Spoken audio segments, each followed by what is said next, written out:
Hello दोस्तों, चलिए एक बार फिर से हम डिमांड जोन और सप्लाई जोन के साथ प्राइस एक्शन को और इंडिकेटर को कैसे मिला करके प्राइस को रीड करते हैं इसकी बात करते हैं। खासकर हम स्विंग ट्रेडिंग की बात करेंगे।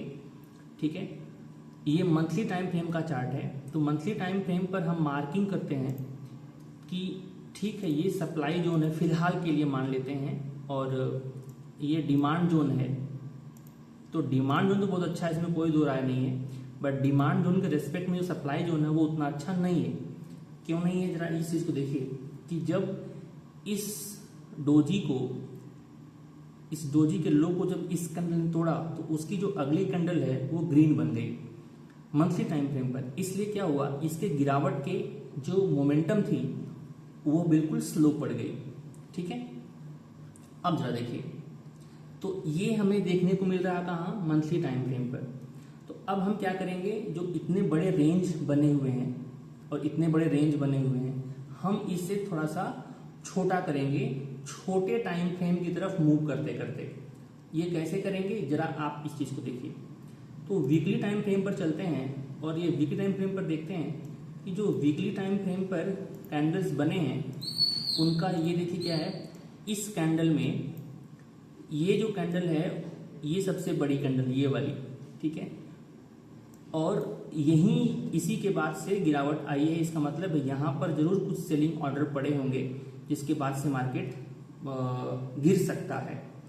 और मैं कह रहा हूं कि यहाँ पर जो कैंडल है ये वाला डिमांड जोन में 1 2 3, इस 3 वीक के कैंडल को इस हैमर ने अकेले खाया हुआ है। इसका मतलब है यही एक डिसीजन पॉइंट है, ये बहुत स्ट्रांग पॉइंट है, तो हम इसे मार्क करते हैं। ये वीकली टाइम फ्रेम पर है। अब हम चलते हैं डेली टाइम फ्रेम पर।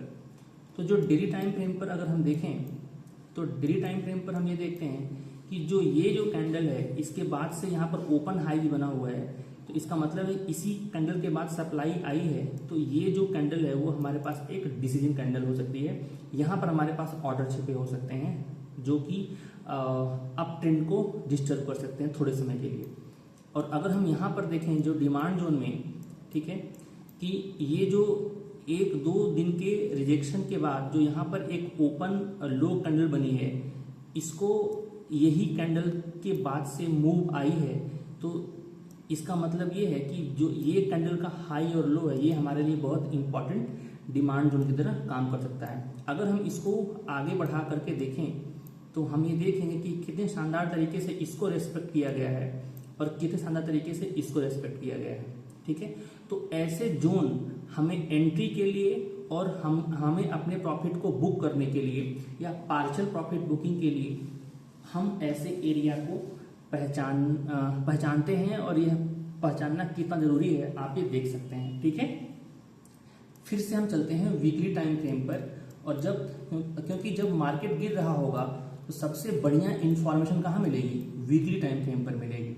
ठीक है, जरा इस चीज को देखते हैं। अब अगर आप देखें कि यहां पर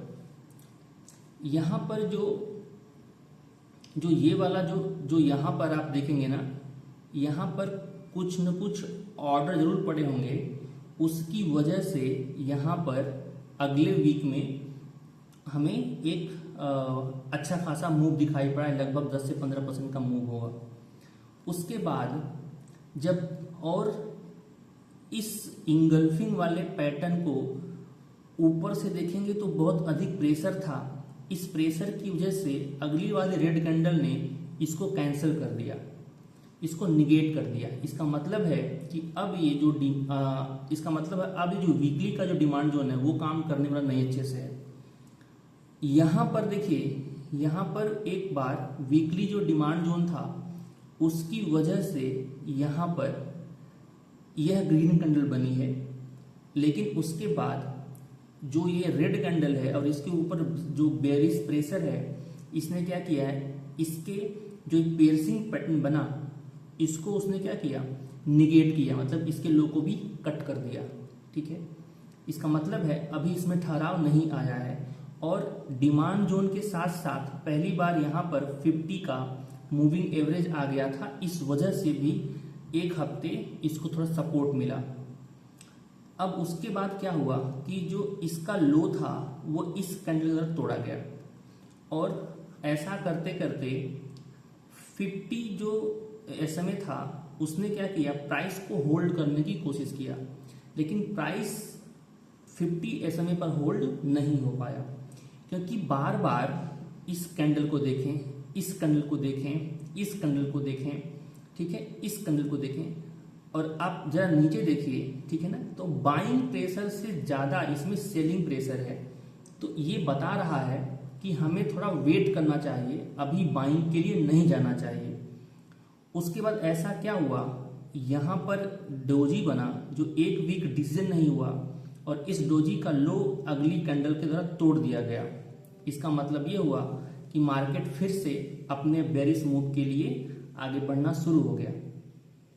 ऐसा करते करते वो धीरे धीरे डिमांड जोन की तरफ आ रहे हैं, और जैसे ही डिमांड जोन की तरफ आ रहे हैं आप ये देखना शुरू करेंगे कि इसके नीचे और इसके नीचे, ठीक है, और उसके बाद ये जो ग्रीन कैंडल है, रेड की बॉडी से बड़ा जो ग्रीन कैंडल है वो बनना शुरू हो गया, और इसके ऊपर जो प्रेशर है वो कम होना शुरू हो गया, ठीक है ना। तो जब ऐसा होगा तो हम इसमें ये कह सकते हैं कि ठीक है, अब तो इसमें बुलिश प्रेशर हमें देखने को मिल रहा है। लेकिन क्या हुआ, हमारे सारे सपनों को इस कैंडल ने खत्म किया। लेकिन इस कैंडल में खास बात क्या थी, इस कैंडल में हम ये देख पा रहे हैं कि नीचे से जो प्रेशर है वो बढ़ रहा है और जो ऊपर का प्रेशर है वो कम हुआ। इसका मतलब है कि कहीं ना कहीं थोड़ा सा इस कैंडल ने भी बाइंग प्रेशर फील किया, और अब इसने क्या किया, एक बेरिश इंगल्फिंग पैटर्न बना दिया। लेकिन बेरिश इंगल्फिंग पैटर्न का जो अगला कैंडल होना चाहिए वो बहुत ही स्ट्रांग रेड होना चाहिए, लेकिन इसने क्या बना दिया, डोजी बना दिया। इसका मतलब है कि इस डोजी की वजह से फिर से मोमेंटम रुक जाएगी, किसकी, गिरने की मोमेंटम रुक जाएगी। अब इस डोजी का हाई, क्योंकि हम डिमांड एरिया के पास हैं, यहाँ पर 200 SMA भी है, तो अब कहीं ना कहीं ये बताया जाएगा कि इस डोजी का जो लो टूटेगा, ठीक है, इस डोजी का जो लो तोड़ करके आगे बढ़ेगा या हाई तोड़ के आगे बढ़ेगा, हम उसी डायरेक्शन में ट्रेड लेंगे। अगले ही वीक क्या हुआ, एक बहुत ही स्ट्रॉन्ग ग्रीन कैंडल बनी जो इस वीक के हाई को भी तोड़ा और इस वीक के हाई को भी तोड़ा, लेकिन यहाँ पर थोड़ा सा बेरिश प्रेशर कैंडल को दिखा। इस बेरिश प्रेशर की वजह से, ठीक है ना, इस बेरिश प्रेशर की वजह से ये अपने मूव को कंटिन्यू नहीं कर पाया और वो नीचे एक बार लो दिखाने आया था, और यहाँ पर इस एरिया में जो पेंडिंग ऑर्डर्स लगे हुए थे इनको लेने भी आया था, ठीक है। आप जरा इस चीज को देखिए, तो ये जो पूरी कहानी है वो वीकली टाइम फ्रेम पर है। लेकिन अगर आप देखेंगे कि जो ये वाला, अगर मैं इसको क्या कर दूं, अगर मैं इसको लाइन चार्ट में कन्वर्ट कर दूं, ठीक है ना, इसको मैं अगर लाइन चार्ट में कन्वर्ट कर दूं तो आपको कुछ और देखने को मिलेगा अच्छे से। हमने इसको लाइन चार्ट में कन्वर्ट कर दिया, ठीक है, और मार्किंग देखिए हमने अभी वही की, हम कहीं चेंज नहीं किए हैं, ठीक है। अब जरा देखिए, अब मैं क्या करता हूं ना, अब मैं RSI को भी मैंने ऑन कर दिया। जरा इस चीज को देखिए, अब क्या देखेंगे, अगर आप ये जो लो है और जो ये लो है ये नीचे गया है, और इससे करस्पॉन्डिंग देखिए ये जो लो है वो बिल्कुल, इसने तो लो बनाया है बट इसने लो नहीं बनाया। तो यहां से भी हमें इंफॉर्मेशन मिल गई कि अब ये जो स्टॉक है नीचे गिरने वाला तो बिल्कुल नहीं है। और उसके बाद जैसे ही ये कैंडल अपने इस 20 SMA है, और ये है वॉल्यूम वेटेड मूविंग एवरेज, ये वाला, ठीक है, इसके ऊपर आकर के टिका, उसके बाद मार्केट रॉकेट हो गया। तो हम वीकली टाइम फ्रेम के RSI को भी ये देख सकते हैं कि ये किस तरीके से, मतलब इंडिकेटर भी अगर आप देखते हैं तब भी आपका काम चल जाता है, बट अगर चार्ट देख करके अगर आप कन्विक्शन गेन कर पाते हैं तो दी बेस्ट है। अगर हम यही पूरी कहानी, हम पूरी कहानी वीकली टाइम फ्रेम पर इसलिए देखे हैं ताकि हमें डेली टाइम फ्रेम पर जो इतना ज़्यादा नॉइज होता है वो छट जाए, इसलिए वीकली टाइम फ्रेम को हमने चूज किया है।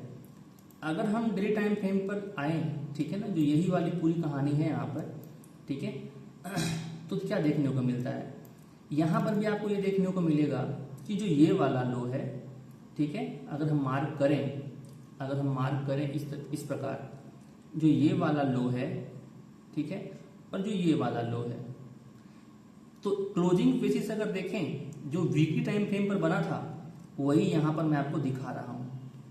उसने तो नया लो बनाया बट यहाँ नया लो नहीं बना, और यहाँ पर हमारे पास क्या था, डिमांड जोन था।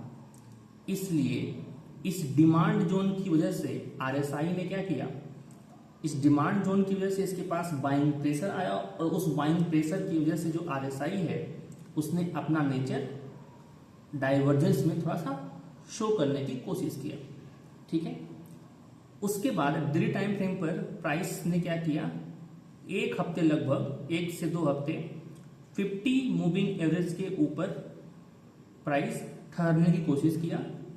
200 SMA के ऊपर भी अच्छे से क्लोज किया, लेकिन अगले ही दिन उसने बेरिश कैंडल बना करके नीचे आना शुरू कर गया। जब यहां पर नीचे आया तब भी इसने क्या किया, नया लो नहीं बनाया, और ये नया लो नहीं बनाया, लेकिन ये जो आरएसआई है वह इस तरीके से हमें देखने को मिल रहा है। तो हम ये समझ सकते हैं कि आप या तो इंडिकेटर यूज कर लीजिए, या आप सप्लाई और डिमांड और मूविंग एवरेज यूज कर लीजिए।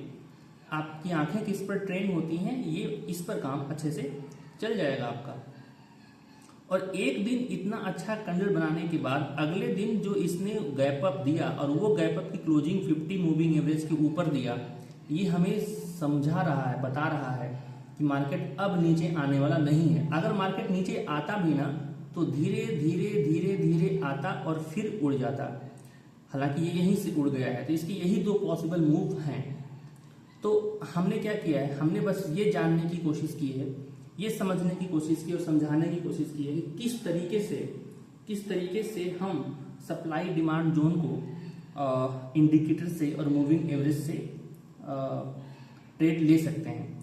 अगर मान लीजिए आपको यहाँ कन्विक्शन नहीं आता है तो आप इसका वेट कर सकते हैं 50 और 20 मूविंग एवरेज के ऊपर। जब इसने क्रॉस करके 50 और 20 मूविंग एवरेज के ऊपर जब ये सपोर्ट ले रहा हो, ठीक है ना, तो बहुत ही अच्छे तरीके से यहाँ पर पैटर्न देख करके आप ट्रेड ले सकते हैं। और इसने जरूर बुलिश पैटर्न बनाया होगा। ये देखिए, इसने यहाँ पर जो एक दिन ये जो रेड बनाया, उसके बाद इसने ग्रीन बनाया, ठीक है, और जैसे जैसे मार्केट गिर रहा था वैसे वैसे जो रेड कैंडल है वो छोटी होती जा रही थी और ग्रीन कैंडल बड़ी होती जा रही थी। तो ये बता रहा था कि इसमें क्या है, अब प्राइस में मोमेंटम आ चुकी है, क्योंकि ये प्राइस वैसे भी 200 के ऊपर है, 50 के ऊपर है, तो प्राइस में कहीं ना कहीं जान है। इसलिए वह क्या किया है, इसको आगे बढ़ने के लिए सपोर्ट मिला है। तो आप अगर यहाँ पर आपको कन्विक्शन नहीं आ रहा तो आप 20-50 का भी हेल्प इस तरीके से ले सकते हैं। लेकिन सबसे ज़्यादा जो कारगर है ना वो सप्लाई और डिमांड है, और उसके बाद ये कैंडल्स में जो प्राइस एक्शन हो रहा है, तो डेफिनेटली आपको इसके बारे में सोचना चाहिए। यहाँ पर जो सप्लाई और डिमांड जो ट्रेडर है ना वो यहीं पर ट्रेड ले